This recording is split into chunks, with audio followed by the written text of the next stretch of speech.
بسم اللہ الرحمن الرحیم وبہ نستعین وہو خیر معین۔ السلام علیکم۔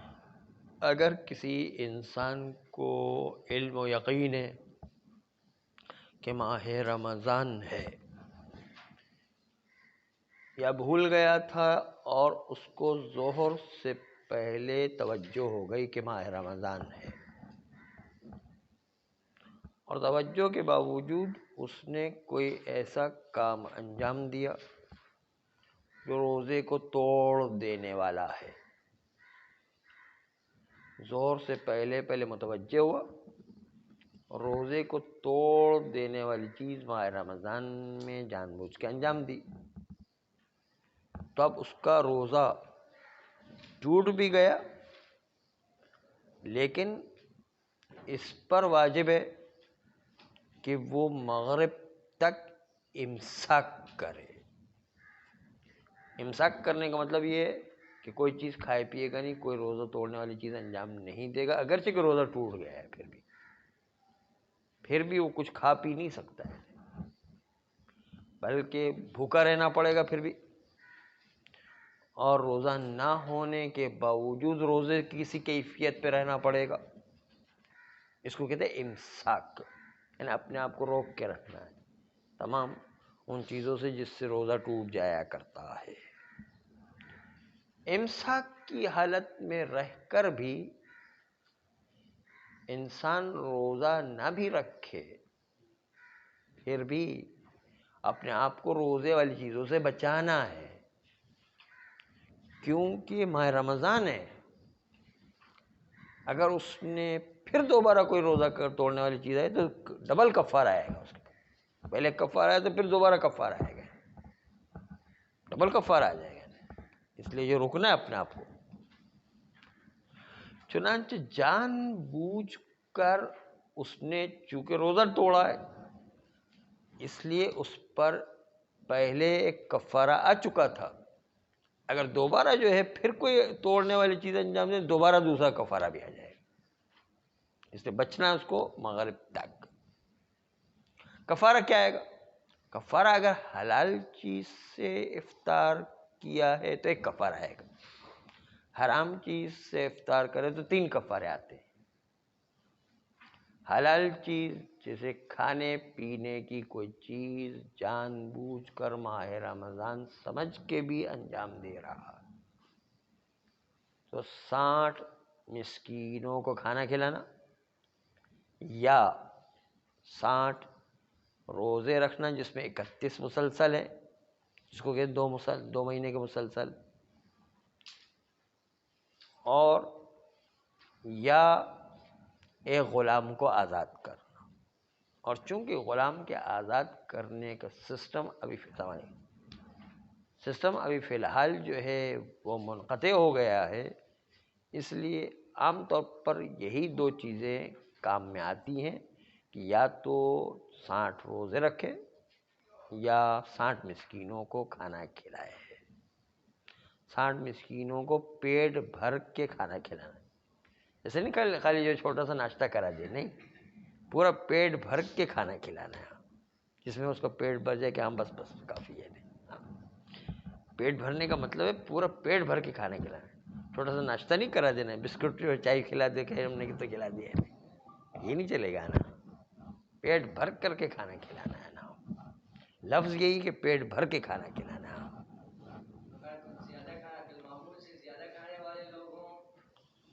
تو اس کا دو حساب نہیں ہوگا، ایک ہی حساب ہوگا۔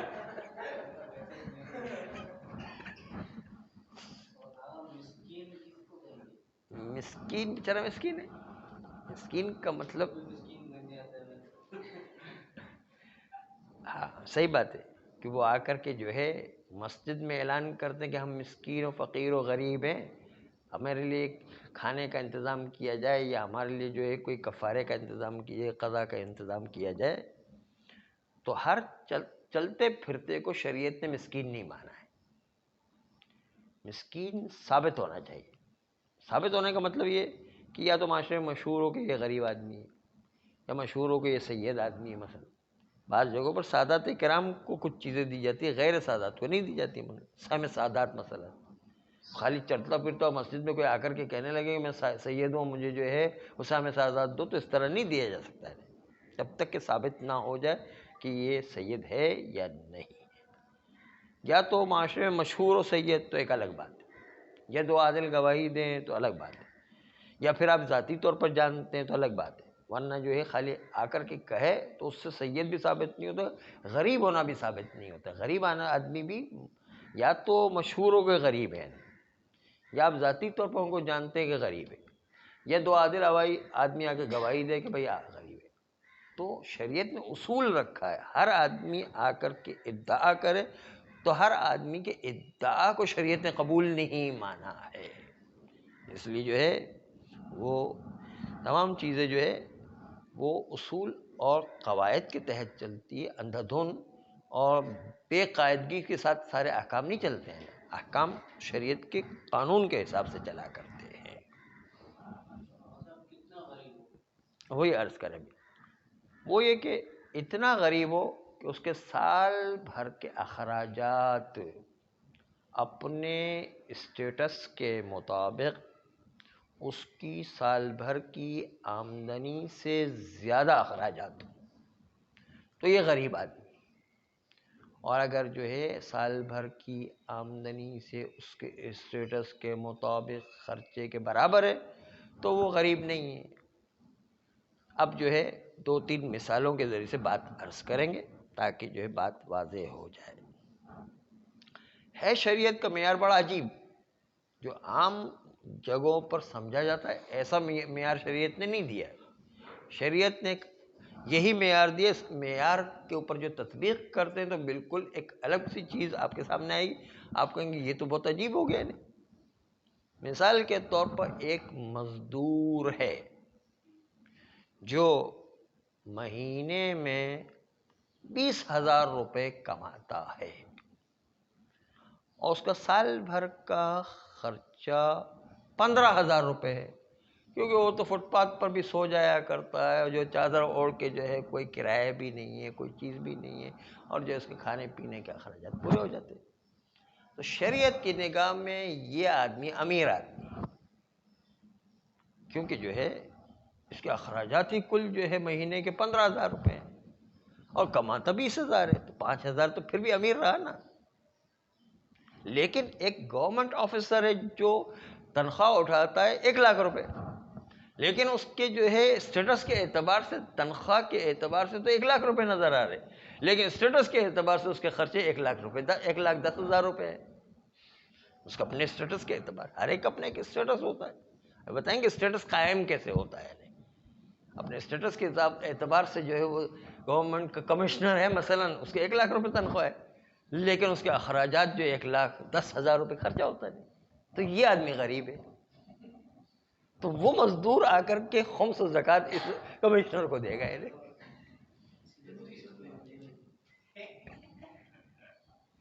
لوگ کہیں گے یار یہ کیا ہو گیا.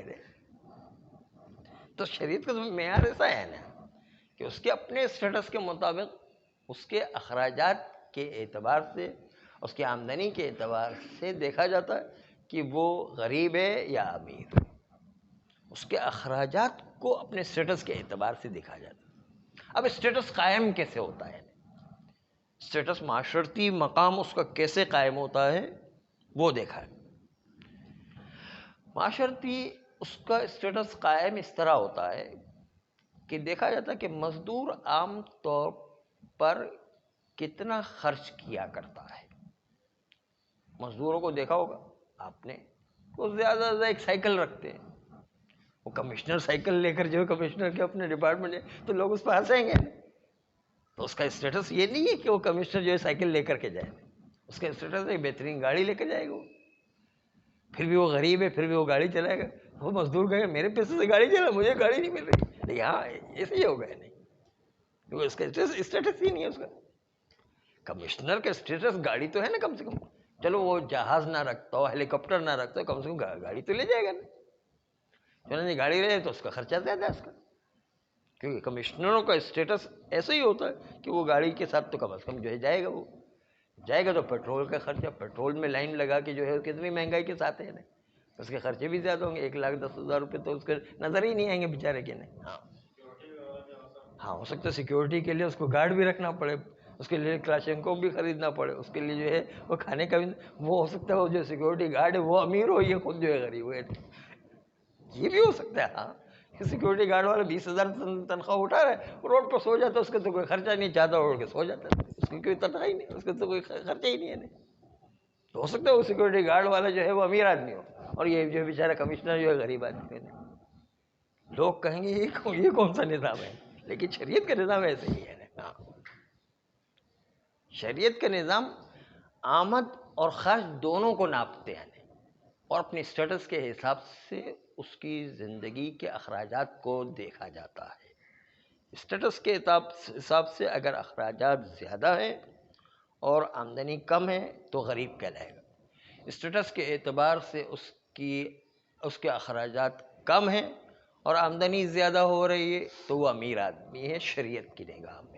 اس پر خمس و زکوٰۃ واجب ہوگا، اس پر رد مظالم نکالنا واجب ہوگا، فطرہ نکالنا واجب ہوگا. یعنی لیکن وہ بیچارہ کمشنر ہے، غریب آدمی، اس کے لیے نہ خمس و زکوٰۃ واجب ہے، نہ اس کے اوپر فطرہ واجب ہے، نہ کوئی اور چیز واجب، کچھ بھی واجب نہیں، بلکہ جو دوسرے لوگ لا کے اس کو دیں گے اگر اس کا خرچہ پورا ہو گیا نا بیچارے کا.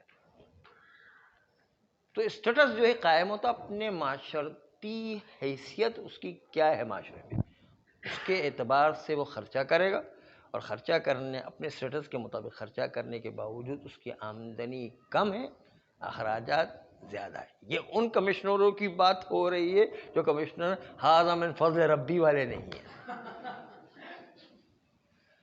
اگر ھذا من فضل ربی والے ہوں تو پھر تو اوپر سے بہت کچھ روزانہ جو بارش ہوتی رہتی نعمتوں کی ہے، پھر تو جو ہے اس کا تو کوئی حساب و کتاب ہی نہیں ہوا. اس کی بات نہیں کر رہے، واقعاً حلال روزی کماتا، اور حلال روزی کی بڑی تاکید کی گئی ہے. اور شیخ مرتضیٰ انصاری رحمۃ اللہ علیہ انہوں نے کتاب مقاصد لکھی ہے. لوگوں نے اعتراض کیا کہ شیخ مرتضیٰ انصاری نے جو ہے مقاصد کیوں، لیکن نماز پر، روزے، طہارت اور عبادات پر نہیں لکھی، یہ کیا ہے مقاصد پر؟ تو جواب یہی تھا ان کا کہ اصل میں انسان کی نمازیں قبول ہی نہیں ہوں گی جب تک کہ لقمہ حلال نہ ہو. لقمہ حلال ہونا بہت زیادہ امپورٹنٹ ہے. ایک لقمہ کسی کے حلق سے نیچے حرام کا اتر گیا تو 40 دن تک اس کی کوئی عبادت قبول نہیں ہے، نہ کوئی دعا قبول ہے اس کی.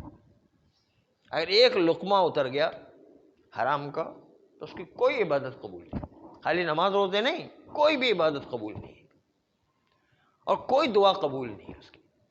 تو لقمہ حرام پر بہت زیادہ زور دیا کہ اس کو بہت سنبھل کر کے استعمال کرو. کسی کا حرام مال ہمارے پاس نہ آ جائے کہ جس کے نتیجے میں لقمہ حرام بن جائے، اور لقمہ حرام بنے 40 دن تک تو اس کی کوئی عبادت قبول نہیں، کوئی دعا قبول نہیں. اس لیے اس پر بڑا زور دیا گیا. اس طرح اس پر بھی بڑا زور دیا گیا کہ اگر کوئی شخص کسی کی غیبت کرتا ہے تو غیبت کے نتیجے میں اس کی 40 دن تک نمازیں قبول نہیں ہوتی ہیں. غیبت بھی بہت خطرناک ہے. اس لیے کسی بھی مومن کے بارے میں برائی کرنے سے پہلے ضرور سوچنا ہے کہ کہیں یہ غیبت تو نہیں ہو رہی ہے، کسی مومن کی استہزاء تو نہیں ہو رہی، کسی مومن کی برائی تو نہیں ہو رہی، کسی مومن کی غیبت تو نہیں ہو رہی، کسی مومن کی اہانت تو نہیں ہو رہی، توہین تو نہیں ہو رہی. مومن کی عزت اللہ کی بارگاہ میں بہت محترم ہے، اتنی محترم چیز جس سے اللہ اپنی شریعتوں کو کبھی کبھی بدل دیتا ہے، جبکہ شریعت کے بارے میں اللہ بہت حساس ہے. کہ پیغمبر سے کہا اے حبیب اگر تم نے بھی شریعت میں مداخلت کی تو ہماری شہرک کو کاٹ کے رکھ دیں گے. اتنا حساس ہے اللہ شریعت کے بارے میں. لیکن مومن کی عزت کو بچانے کے لیے کبھی کبھی جو ہے اللہ شریعتوں کو تبدیل کر دیتا ہے. دیکھیں جیسے وہاں پر آپ نے وہ مشہور واقعہ سنا ہوگا، اور اس کے علاوہ بھی آپ دیکھیں کہ بینک کی نوکری کرنا سود کے ڈپارٹمنٹ میں حرام ہے. ڈائریکٹ جہاں پر سود کا ڈپارٹمنٹ وہ حرام ہے. لیکن اللہ مومن کی عزت کو اتنا محترم سمجھتا ہے کہ اگر اس کے نوکری چھوڑنے سے اس کی عزت پامال ہو جائے گی، مومن کی عزت پامال ہو جائے گی۔ مومن کی عزت اس طرح پامال ہے کہ وہ جو ہے بھیک مانگنا پڑے گی، یا جو ہے قرضے لینا پڑیں گے، یا لوگوں کے سامنے ہاتھ پھیلانا پڑیں گے، مومن کی عزت برباد ہو رہی۔ اگر جو ہے نوکری چھوڑ کر بیٹھ جائے تو عزت برباد ہو جائے گی۔ تو اس کے نتیجے میں عزت کو بچانے کے لیے مومن کی پروردگار عالم نے بینک کی نوکری کو کنٹینیو کرنے کی اجازت دی کہ آپ حرام کی نوکری ہونے کے باوجود اپنی نوکری جاری رکھو، یعنی شریعت بدل دی اور کہا کہ حرام کی نوکری جاری رکھو جب تک کہ کوئی نعم البدل اپنی عزت بچانے والی روزی کا انتظام نہیں ہو جاتا ہے۔ اور روزی کا، حلال روزی کا انتظام کرنے کی جد و جہد اس مومن کو جاری رکھنا ہے، یعنی کوئی نوکری تلاش کرے، کوئی کاروبار تلاش کرے جس سے اس کی نوکری حرام سے حلال میں بدل جائے، اس کی جد و جہد کرنا واجب ہے۔ البتہ اس کو بینک میں 1,00,000 روپے مل رہے، ضروری کہ 1,00,000 روپے کی نوکری ملے، 50,000 کی نوکری ملتے اس سے گھر کا خرچہ گزرا ہو جاتا، تو واجب ہے کہ 1,00,000 کی نوکری چھوڑ کے 50,000 کی نوکری لے۔ اس وقت تک اجازت ہے کہ جب تک اس کو کچھ نہیں مل رہا اس کی عزت پامال ہو رہی ہے۔ تو دیکھیں مومن کی عزت کتنی محترم ہے، اللہ کی نگاہ میں مومن کی عزت اتنی محترم ہے کہ شریعت نے اس کے حرام کام کو بھی حلال قرار دے دیا کہ آپ جو ہے اپنی حرام کی نوکری جاری رکھو تاکہ آپ کی عزت پامال نہ ہو جائے معاشرے میں۔ ظاہر ہے پیسے نہیں ہوں گے تو ہاتھ پھیلانا پڑیں گے، قرضہ مانگنا پڑے گا، بار بار بھیک مانگنا پڑے گی، تو اس کی عزت پامال ہو جائے گی۔ تو اس عزت کو بچانے کے لیے شریعت اللہ نے اپنی بدل دی کہ نہیں، وہ جو ہے جب تک کہ حلال کی روزی کا انتظام نہیں ہوتا وہ اسی نوکری کو کنٹینیو کر سکتا ہے۔ تو آپ دیکھیں کہ مومن کی عزت کتنی محترم ہے اللہ کی نگاہ۔ اسی عزت پر کوئی حملہ کرے اور غیبت کرے، تہمت لگائے، مختلف طریقے سے توہین کرے، استہزاء کرے، مومن کو برا بھلا کہے، تو کتنی سوچ سمجھ کے انسان کو جو ہے مومن کی عزت پر حملہ کرنا۔ ہاں البتہ یہ بھی ہے کہ معاشرے میں کوئی آدمی دین کے خلاف بدعتیں پھیلا رہا ہے، غلط قسم کے شبہات لے کر آ رہا ہے، غلط قسم کے ممبروں پر آ کر کے جو ہے باتیں بیان کر رہا ہے جس سے شریعت جو ہے اس کو بدلنے والی بات ہے، پھر تو اس کو جو ہے جتنی طاقت ہے اس طاقت سے اس کے خلاف جو پروپیگنڈا کرو، بلکہ جو ہے بعض روایت میں اس کو برا بھلا کہو، اس کو لعنتیں بھیجو، اس کو جو پروپیگنڈا کرو، اس کی کوئی بات چلنے نہیں دو رہا ہے۔ یہ جو ہے اسی لیے شریعت کا علم بڑا ٹیکنیکل اور بڑا کلاسیکل علم ہے، وہ چھوٹی چھوٹی بات میں بدل جاتا ہے۔